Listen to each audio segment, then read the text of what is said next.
Eu tinha um emprego estável, trabalhava numa fábrica de papel e celulose, onde meu pai trabalhou 35 anos, minha mãe 30, meu irmão 28, e eu já estava lá há 12 anos nessa função de supervisor de manutenção mecânica. Emprego estável, muito bom, e eu amava muito o que eu fazia. Mas um dia eu recebi o chamado de Deus, através da palavra do Padre Jonas Abib, um convite para largar tudo e entrar na comunidade, que mexeu muito comigo. E, de fato, eu larguei tudo e fui com minha esposa, Neia, meu filho Felipe, que na época tinha 3 anos de idade, e fomos fazer essa grande experiência da nossa vida, que já há 25 anos continua todos os dias mudando a nossa vida. Com vocês, Banda Canção Nova. Vejo, quando percebo, meu coração mais uma vez rezar. Sinto sua presença. Eu abro os olhos e começo a sonhar. E vejo, é hora de voltar. No fim da estrada sei que você está. Tu me conheces, tudo sabes de mim. De onde vim? De onde vim, onde estou, pra onde vou. Não tenho nada a perder, quero de novo tentar. Minha vida em ti, Jesus, vou recomeçar. A banda Canção Nova acabou. Eu recebi o castigo de ficar por um tempo indeterminado numa salinha pequena que tinha que passar o dia inteiro lendo a Bíblia.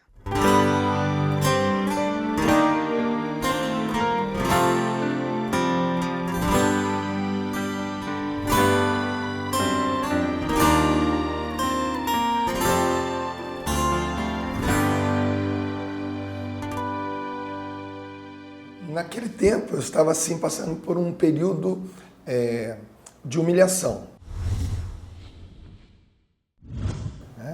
E quando você se torna humilde, por força da humilhação, você se torna mais acessível a Deus. Eu já sentia que o Dunga era um homem de Deus. Não tinha a proporção ainda do que ele ia viver, mas eu sabia que Deus tinha escolhido algo diferente para nós vivermos. Imagina você trancado numa sala pequena, onde 2 pessoas ali trabalhavam, né? Uma delas hoje, infelizmente, perdeu a visão, o outro é meu irmão de comunidade, o Cristiano. Imagina você entrar ali 7 da manhã, aliás, às 8 da manhã, depois da missa, abrir a Bíblia e fechar a Bíblia somente às 5:30 da tarde, né? Com a paradinha para o almoço e tudo mais.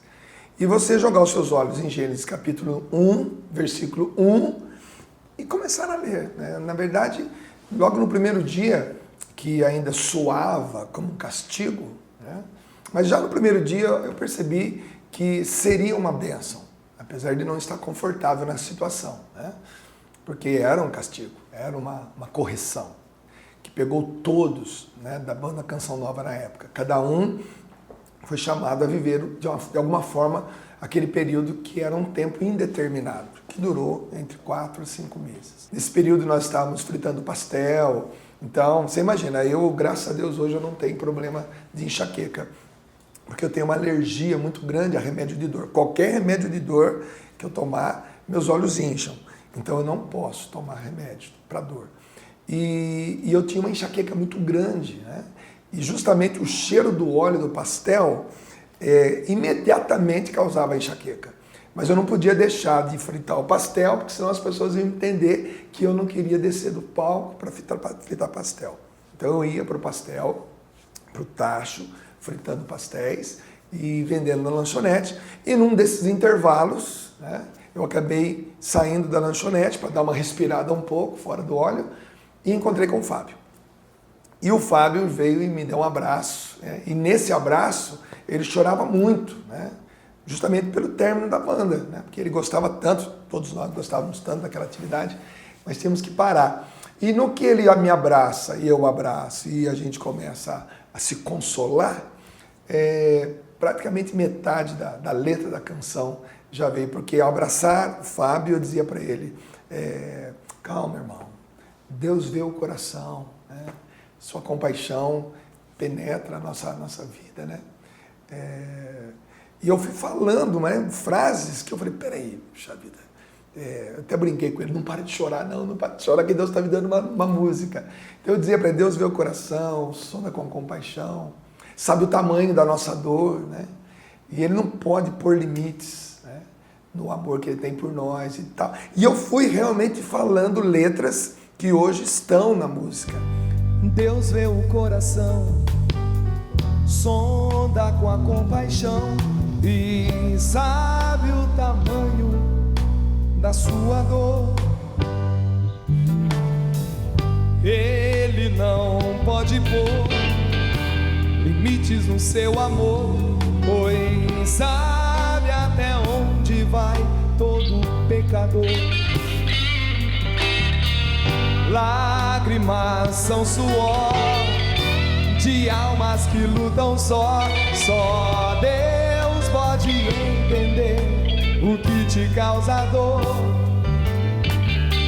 Eu lembro que, na verdade, eu estava lá na minha casa em Pindamonhangaba, assistindo o Congresso da Renovação Carismática em Guaratinguetá,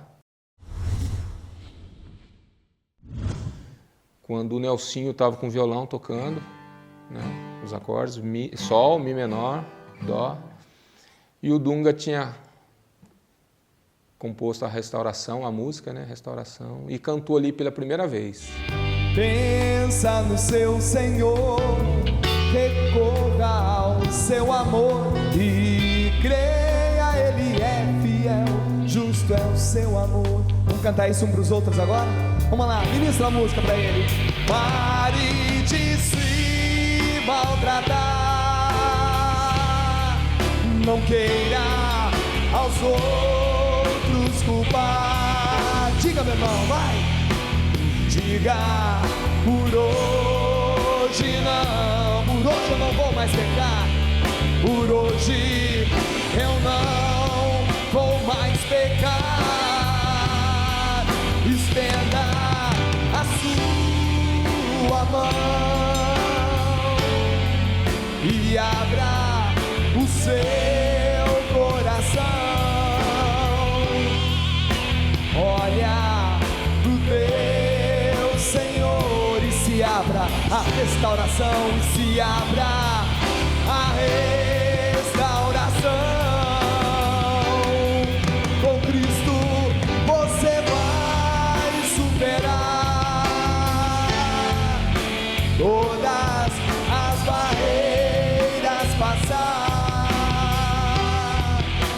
todo o pecado, vencer. Um novo homem, quero ouvir, vai nascer. Aplauda a sua restauração, então.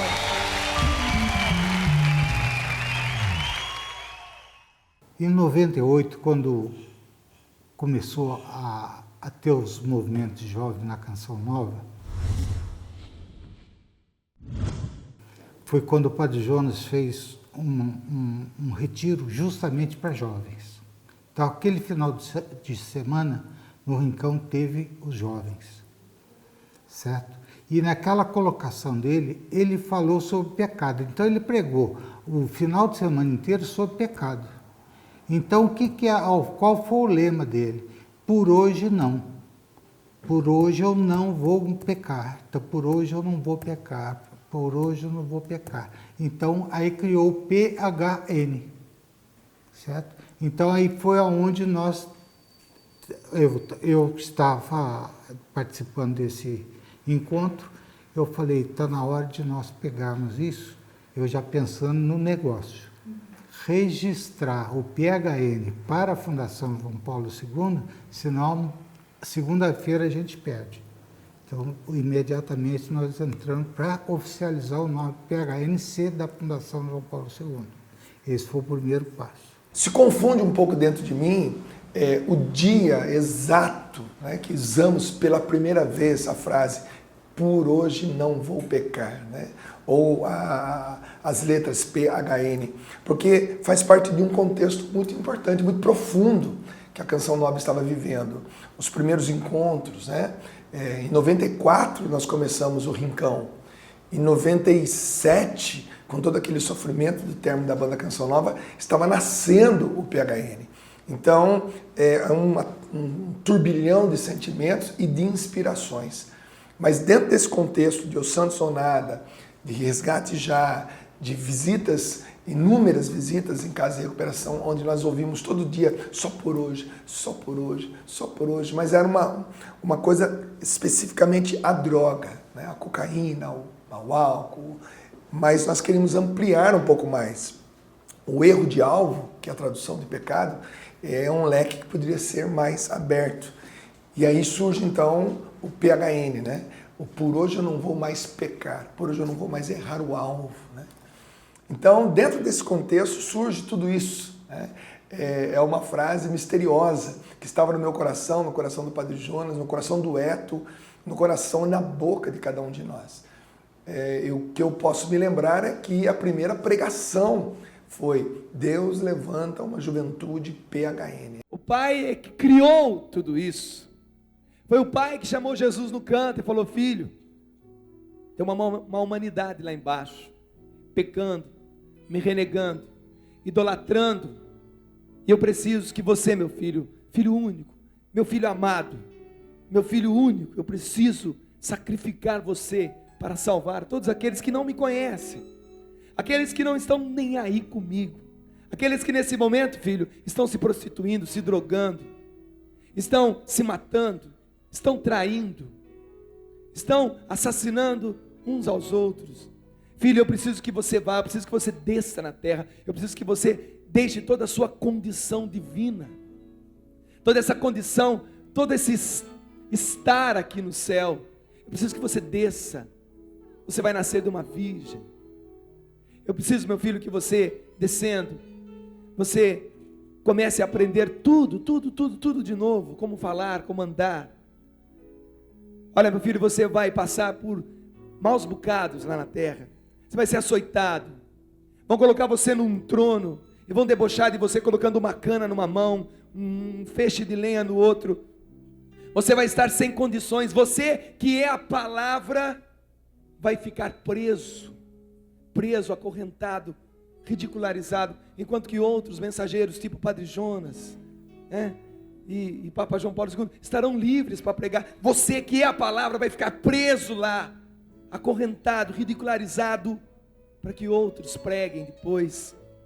Filho, eu preciso que você pegue uma cruz pesada e percorra o caminho até o Calvário, e lá no Calvário você seja então crucificado, filho, porque hoje lá na terra o crucificar é a pior morte que existe, é a morte mais vergonhosa. Você vai ficar nu naquela cruz, vão esbofetear você, vão cuspir em você, vão transpassar o seu coração com uma lança, vai sangrar, vai sair todo o sangue do seu corpo. Filho, mas eu preciso que você vá lá, filho, porque depois você vai ficar na mansão dos mortos, sim, junto com os mortos durante 3 dias, mas no 3º dia eu vou te ressuscitar, e vou colocar o seu nome acima de todos os nomes, e você vai voltar aqui para o céu, meu filho, e vai ficar a eternidade agora à minha direita, junto aqui do trono da graça. Eu pregava muitas vezes aos jovens a respeito dessa necessidade de lutar contra o pecado. E eu usei aquilo que acontece no AA, Alcoólatras Anônimos. Lá eles dizem, por hoje não. Quer dizer, eu não vou beber hoje. E nesse não vou beber hoje, hoje não, eles acabam conseguindo sair do alcoolismo. Eu apliquei a mesma coisa para os jovens saírem do pecado, desvencilhar-se das garras do pecado. E claro, a minha pregação era vibrante. Era preciso pregar de uma maneira vibrante àqueles jovens para que eles estivessem conscientes de que a luta contra o pecado é realmente um combate e que é preciso por hoje não vou pecar, por hoje não vou pecar. E aí se acrescentou por hoje não vou mais pecar, quer dizer, não vou mais pecar nunca na minha vida. Eu queria chamar esse amigo para poder continuar essa pregação comigo. Vem para cá, meu amigo. Monsenhor Jonas Habib.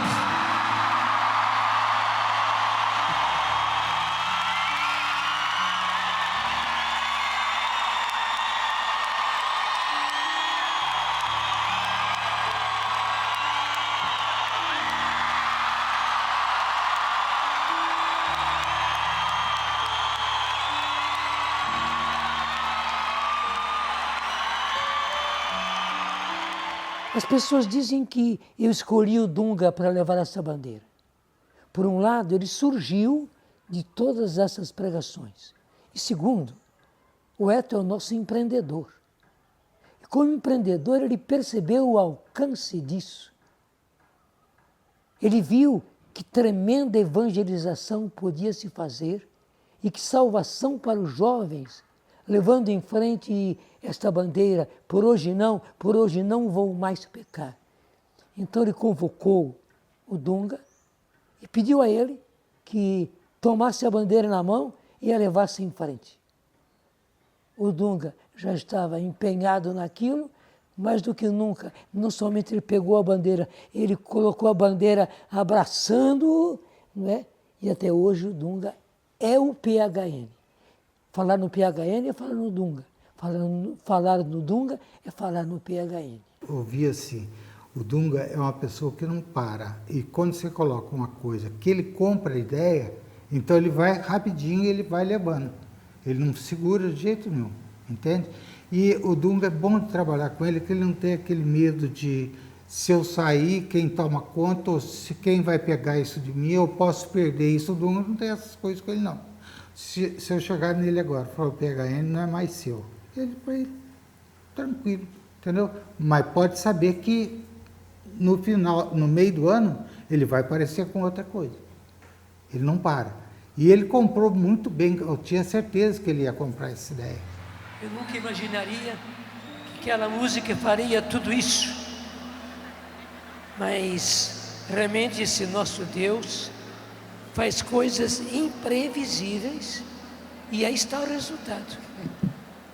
Toda uma vida mudada, toda uma juventude conquistada, e aqui é apenas uma amostra grátis, porque essa juventude se espalha pelo Brasil inteiro e já está além do Brasil. Olha, a Néia teve um papel primordial. Eu acredito que Deus já tinha esse plano lá atrás, quando nós ainda no colo de nossas mães indo à missa com um padre recém-ordenado, né, que nem imaginava que iria fundar uma comunidade e que aqueles 2 bebês que estavam no colo de suas mães seriam membros da comunidade dele. Então, estou falando do ano de 1965, Padre Jonas lá em Curuputuba, e ali naquela igrejinha, aquela capela, daquela fazenda, nós dois, um do lado do outro, no colo da mãe. Quer dizer, tudo isso foi gerando aquilo que foi depois do nosso casamento, depois da nossa consagração, e tudo que Deus escolheu para colocar na minha mão, que é o PHN. Então, se não fosse a Néia, né, nada disso teria acontecido. Quando você é casado, quando você é um casal, tudo tem que estar em harmonia. Tudo tem que ser consentido pelos dois. Então, acho que se minha mãe não segurasse as pontas em casa, se minha mãe não concordasse com meu pai, se minha mãe não desse a bênção para ele, de vai para a missão que eu vou estar com os nossos filhos, eu vou cuidar, eu vou educar, com certeza isso teria gerado muitas brigas no casamento. O meu pai teria com certeza optado pela família e não pela missão. Realmente, a missão, ela me tirou, de uma certa forma, de dentro da minha casa, mas ao mesmo tempo ela colocou a minha casa dentro da missão. Então, meus filhos, eles cresceram dentro dessa metodologia, dessa filosofia, dentro dessa missionaridade, dentro dessa realidade que é a vida de missionário. Mas eu não vi que eles cresceram à parte ou eu fiz a minha missão à parte. Foi todo um conjunto. Eu acho muito bonito o trabalho que ele faz,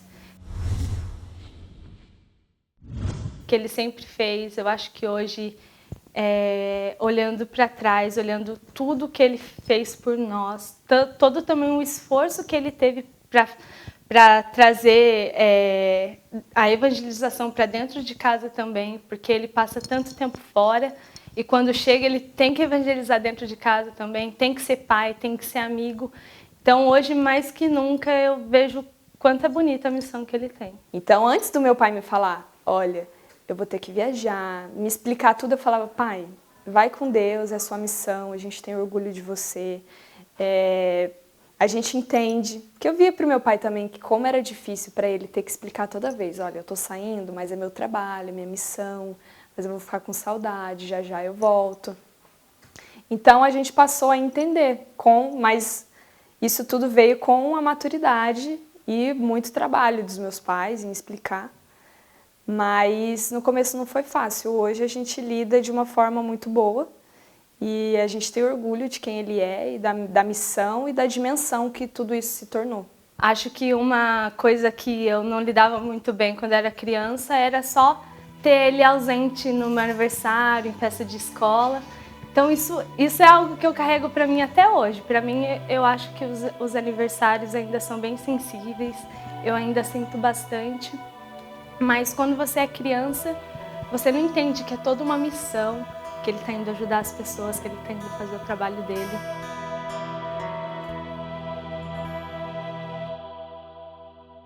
Quando eu ainda tocava na banda Conexa, eu lembro que teve um período em que nós ficamos 6 meses sem final de semana de folga. A gente tocava todo final de semana, a gente fazia show, a gente ensaiava 2 vezes por semana. Eu tinha que dar conta dos desenhos que eu fazia, né, porque eu trabalhava no Cantinho da Criança, e tinha que dar conta de decorar as músicas da banda Conexa e outras músicas que a gente tocava em encontros e tal. E nesse tempo eu fiquei assim meio longe dele, não foi ele que se distanciou de mim, né? Foi eu que me distanciei dele. E fiquei muito longe dos meus amigos também, né? E ali eu fui experimentando um pouquinho do que ele sente praticamente diariamente e durante muito tempo, né? Então eu fui vendo que, na verdade, durante todo esse tempo de PHN, de missão e tal, é muito mais difícil para ele do que para nós.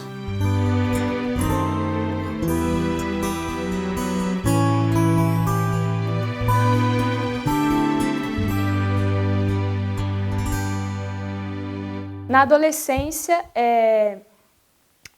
eu tive uma fase um pouco rebelde, né? De tipo assim, como que você vai querer me cobrar alguma coisa? Você não está em casa, entendeu? Minha mãe me cobrar é uma coisa. Agora, você me cobrar, você não está em casa, entendeu? Então, também foi difícil. Acredito que eu comecei a entender a missão do meu pai a partir dos meus 15, 16 anos. Que eu fui entendendo a dimensão, quando pessoas chegavam até mim me falando, nossa, seu pai mudou minha vida, a música do seu pai mudou minha vida, um PHN restaurou minha família.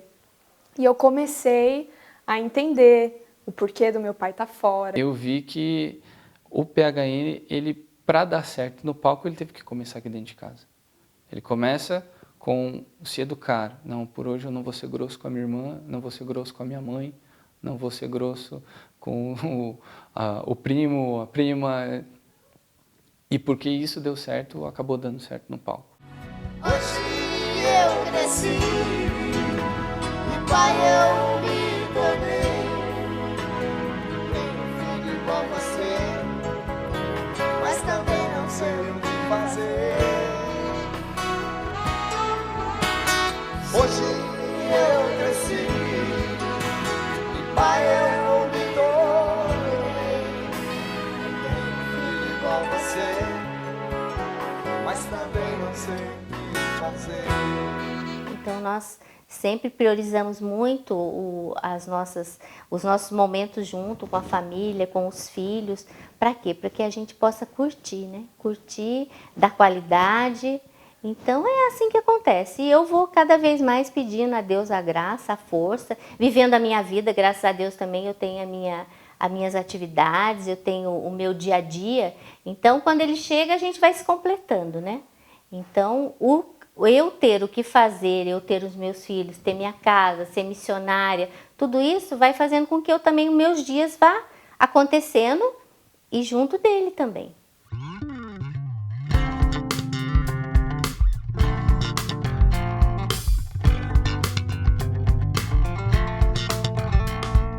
Assim como o pai é caminhoneiro, o pai é vendedor, o pai viaja, existe o pai missionário também. E realmente determinadas profissões nos tiram da nossa casa. Porém, a nossa casa acaba fazendo parte de todo esse ministério. Meus filhos cresceram de maneira paralela, mas ao mesmo tempo gradativamente penetrando. Tanto é que até hoje nós temos grandes saudades de momentos onde eles puderam ir comigo, quando eu deitava o banco do carro e ia todo mundo dormindo atrás, e também dos momentos onde eles me esperavam chegar. Tudo isso colaborou para que nós fôssemos uma maravilhosa família.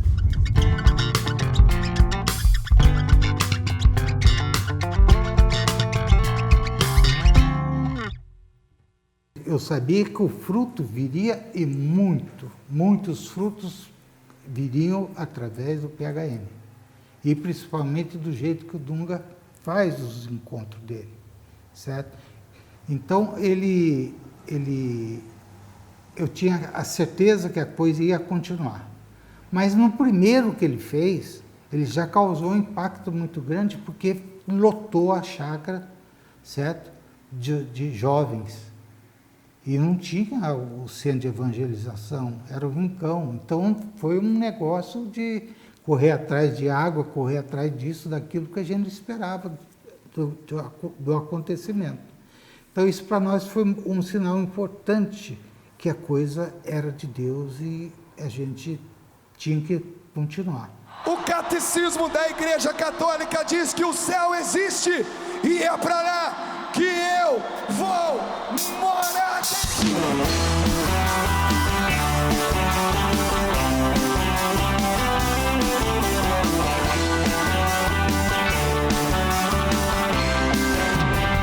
O meu lugar é o céu,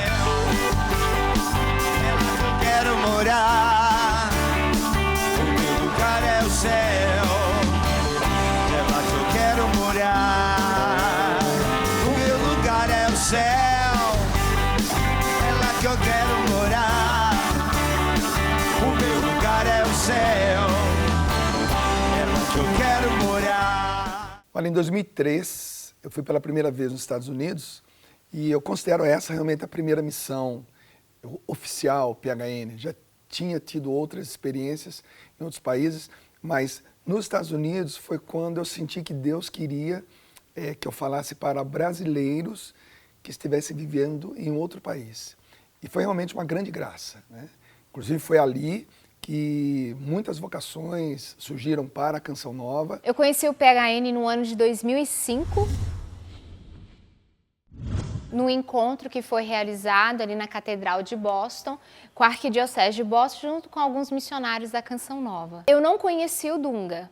E, na verdade, eu acreditava que a figura que estaria ali pregando era aquele jogador da seleção brasileira chamado Dunga. Então, quando eu cheguei lá e vi que o Dunga não era o Dunga que eu estava pensando, eu entendi que eu, de fato, desconhecia totalmente o que era essa proposta PHN. Porém, eu não queria ir num acampamento PHN. Eu não queria porque qualquer evento que era promovido pela Canção Nova, eu evitava ir. Existia alguns sentimentos de confusão, de chamado vocacional. Eu me sentia atraída e por medo de saber se de fato eu era Canção Nova ou não era, eu preferia evitar os acampamentos que eram promovidos pela comunidade. No ano de 2000, 2001, quando a Canção Nova foi abrir uma casa de missão em Natal, no Rio Grande do Norte, que eu tive a oportunidade de participar de um acampamento, de um encontro PHN lá em Natal. E ali eu me tornei sócio da Canção Nova, eu me tornei voluntário da Canção Nova, mais próximo. E eu posso dizer que foi a partir dali que eu comecei então a olhar para a comunidade Canção Nova como algum lugar onde eu poderia um dia estar. Então a minha vocação começou a despertar também nesse encontro PHN. Cara, o PHN é mais antigo na minha vida do que a minha vida missionária. Porque o PHN ele me ajudou a ser cristão, ser um jovem mais de Deus, né? Na minha paróquia, ainda antes de entrar na Canção Nova. Eu posso dizer sem dúvida nenhuma que eu me tornei um jovem PHN antes de me tornar um missionário da Canção Nova. Eu sentei bem lá atrás, no fundo, eu não queria estar em evidência, não queria que as pessoas me enxergassem, e sentei e comecei a participar. E o Dunga contando, quando ele prega da palavra de Deus, ele fala com muita ousadia, ele fala com muita unção mesmo, e os sentimentos em mim foram ficando revirados, né? Os meus pensamentos e como a palavra de Deus vai separando pensamentos, sentimentos, medula e tudo mais. E num determinado momento, eu já estava revirada, o Dunga falou assim: aqui tem uma jovem, Deus já te chamou para ser Canção Nova, e você foge do chamado, você foge da Canção Nova. Só que hoje eu te desafio a você dar uma resposta. Porque até o último suspiro da sua vida, Deus vai esperar um sim ou um não. Então dê a sua resposta. Só que o meu desafio ele ainda é maior. Eu te desafio a dizer um sim, a entrar para a comunidade Canção Nova e eu te encontrar em Cachoeira Paulista e falar: bem-vinda, minha irmã. Quando ele terminou essa palavra de ciência, eu fiquei irada, chorando e me perguntava quem contou para ele, alguém contou para ele. Resumindo a história, em menos de um ano eu estava em Cachoeira Paulista como membro da Canção Nova, encontrei o Dunga e falei: você lembra que ano passado você estava lá na Catedral de Boston, me deu um acampamento? Ele: sim, me recordo. E aí eu repeti tudo o que ele falou: você lembra que você disse isso? Ele: sim. Eu falei: então, eu sou essa irmã de comunidade, eu dei meu sim.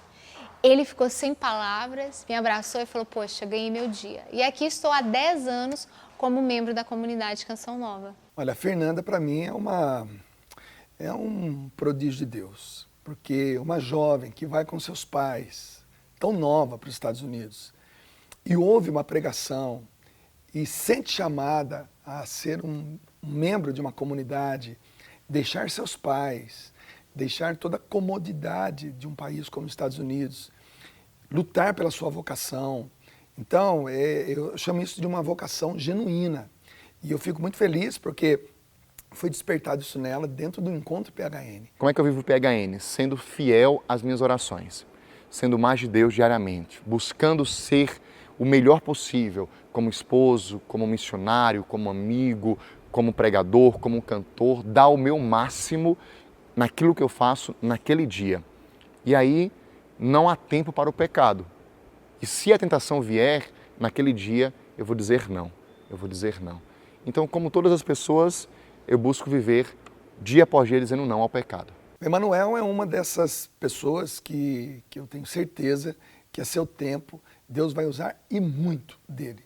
Porque eu me lembro até hoje do encontro em Natal, no Rio Grande do Norte, onde eu o vi, né, cantando timidamente, mas eu vi nele um potencial muito grande, muito grande. Hoje Emanuel é um cantor católico, membro da comunidade, prega, e eu tenho certeza que ele é um dos, né, junto com o Peter, junto com o Tiba, e o Emanuel, sem dúvida, ele é um dos que vai levar essa proposta PHN a seu tempo e do seu jeito. Hoje, ao passar dos anos, a minha luta do PHN foi sendo cada vez mais silenciosa. Hoje o PHN é muito dentro de mim, os meus pensamentos, é antes de eu falar, é antes de eu olhar, é uma luta que às vezes a pessoa não percebe fora, mas que eu estou vivendo dentro. Lutar hoje o PHN, viver hoje o PHN para mim, é viver dentro do universo chamado Peter, aqui dentro. E aí as minhas atitudes acabam sendo melhores, claro. Né? O meu lugar é o céu, é lá que eu quero morar.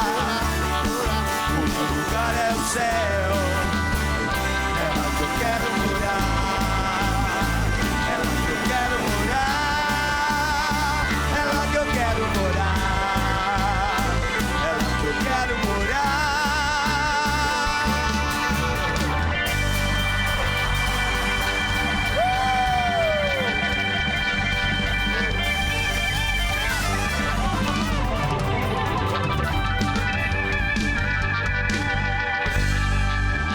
PHN hoje existe, é uma realidade nacional, internacional, é o maior encontro da Canção Nova, um dos maiores movimentos de jovens do mundo, e basta um olhar do Padre Jonas para eu saber para onde que eu devo ir. Basta uma palavra do Padre Jonas, uma pequena frase, para eu redimensionar toda a minha estratégia de crescimento ou a minha visão de PHN. O Padre Jonas é âncora, é referência, é o gosto, né? O sabor de tudo isso. Olhar para ele significa não estar perdido em nenhum momento da nossa vida.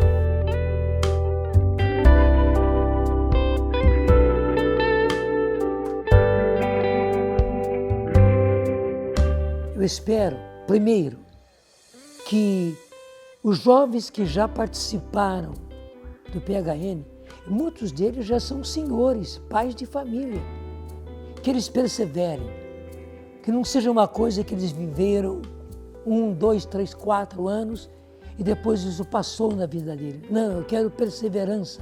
Eu peço a Deus que haja perseverança para cada um daqueles que participou do PHN.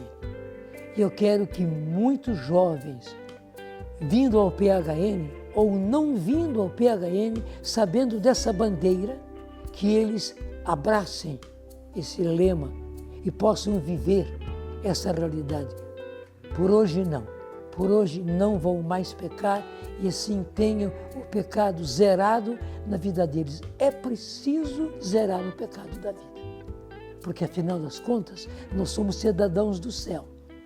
Para chegar no céu, temos que estar zerados quanto ao pecado. Ninguém vai entrar no céu em pecado. Eu não estou assustando ninguém, mas é uma realidade. Eu tenho que avisar as pessoas a respeito disso. Ninguém vai entrar no céu se estiver em pecado. Então, tem que zerar agora. Não é na hora da morte que vai se tentar zerar o pecado. Então, eu quero que muitos e muitos jovens zerem o pecado na sua vida e assim nós vamos nos encontrar no céu e vai ser uma alegria. E nós vamos nos abraçar e dizer PHN, PHN, PHN não apenas na terra, PHN no céu também.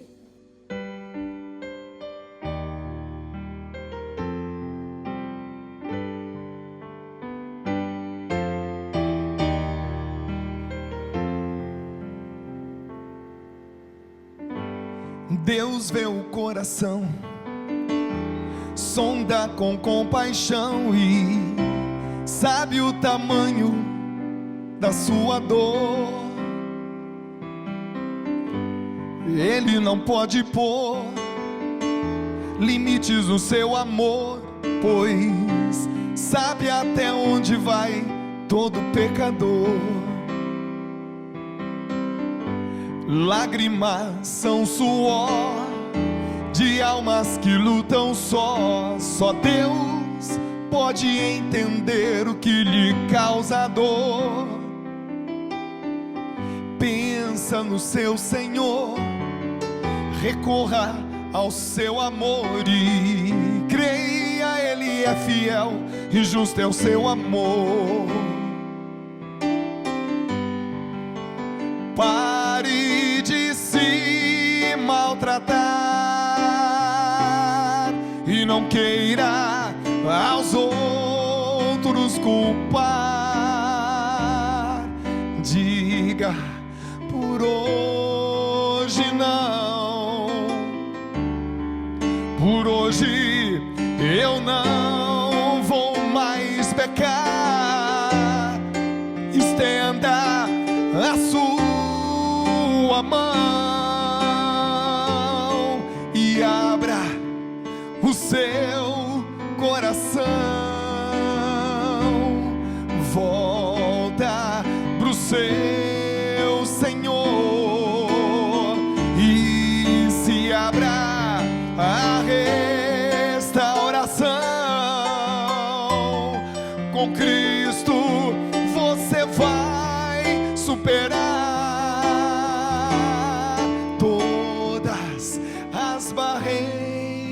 passar, todo o pecado vencer.